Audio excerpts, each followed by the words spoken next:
తీసుకెళ్లి 1,78,000 కోట్ల పెట్టుబడి తీసుకొచ్చినారు. దాంట్లో 70% ఇదివరకే పెట్టుబడులు కార్యరూపం దాల్చినాయి.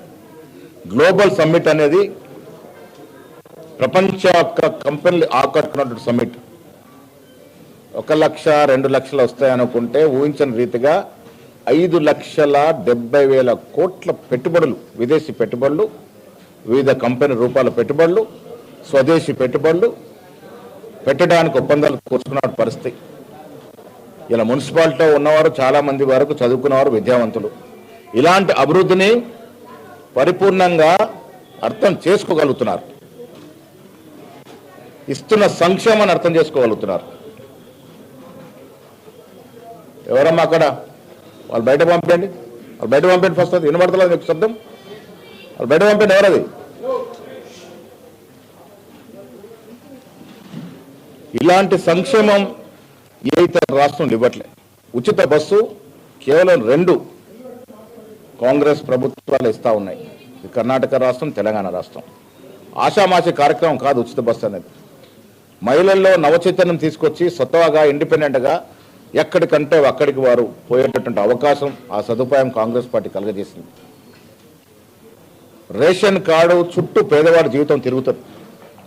అలాంటి రేషన్ కార్డు లేని బీదవాడు లేని వాళ్ళ తెలంగాణ రాష్ట్రంలో అంత పెద్ద సంఖ్యలో రేషన్ కార్డులు ఇచ్చున్నాం. తద్వారా సన్నబియ్యం కార్యక్రమం అనేది నా భూతో నా భవిష్యత్. ఈ దేశంలో ఏ రాష్ట్రం కూడా ముందు కూడా ఇవ్వలేదు. వీళ్ళు ఇంత గొప్పగా చెప్తున్న బీజేపీ పాలిత రాష్ట్రాల్లో ఎక్కడ కూడా మేమిస్తున్నాం కేంద్రం ఇస్తాం చెప్పుకునేవారు మరి ఏ బీజేపీ పాలిత రాష్ట్రంలో కూడా సన్నబియ్యం కార్యక్రమం ఇవ్వలేకపోతా ఉన్నారు. ఇలా వేదిక పైన మేమంతా ఏ బియ్యం తింటున్నామో అదేవిధంగా బీదవారు కూడా ఆ బియ్యం తింటా ఉన్నారు. సద్వినియోగం జరుగుతూ ఉంది. గతంలో ఉచిత బియ్యం కథ మీకు తెలుసు. ముఖ్యంగా నిజామాబాద్ కేంద్రంగానే స్మగ్లింగ్ జరిగినటువంటి పరిస్థితి. దొడ్డు బియ్యాన్ని సన్నం చేసి బయటకు సరఫరా చేసి కోట్లు గడించినటువంటి టీఆర్ఎస్ నాయకులు ఉన్నటువంటి జిల్లా ఇది. ఇవాళ సన్న బియ్యం కార్యక్రమం ఒక విప్లవాత్మక కార్యక్రమం ఉత్తమ్ కుమార్ రెడ్డి గారి చొరవతో ముందుకు పోతున్న సందర్భం. ఇందిరమ్మ ఇల్లు 10 ఏళ్ల కలగా మిగిలింది. డబుల్ బెడ్రూమ్ ఊరించి పేదవాడి కలగానే మిగిలింది. అలాంటి తరుణం నుంచి రేవంత్ రెడ్డి గారి ప్రభుత్వం ఇవాళ ఇల్లు లేని పేదవాడు లేకుండా విధంగా ఇల్లు ఇచ్చాం. మరొక తరఫు కూడా ఈ ఇల్లు ఇవ్వపోతా ఉన్నాం. నియోజకవర్గ కోట ఇచ్చాం, మరొకసారి కూడా ఇంకొంత కోట ఇచ్చి అసలు పేదవాడు ఇల్లు లేని పేదవాడే లేని విధంగా తెలంగాణ రాష్ట్రం తీర్చాల తపనతో కాంగ్రెస్ ప్రభుత్వం ముందుకు పోతా ఉంది. ఇలా విద్య, వైద్యం మనం చూసాం. వైద్యం ఏ రకంగా అట్టకడిగిందో. కొన్ని ప్రైవేట్ ఆసుపత్రులు, ఒక ఆసుపత్రిలో వాళ్ళు 10 ఆసుపత్రులు కట్టుకోకరి స్థాయికి పోయినారు 10 ఏళ్ల పాలనలో. ప్రైవేట్ ఆసుపత్రులకి ఊతమిచ్చిన సందర్భం.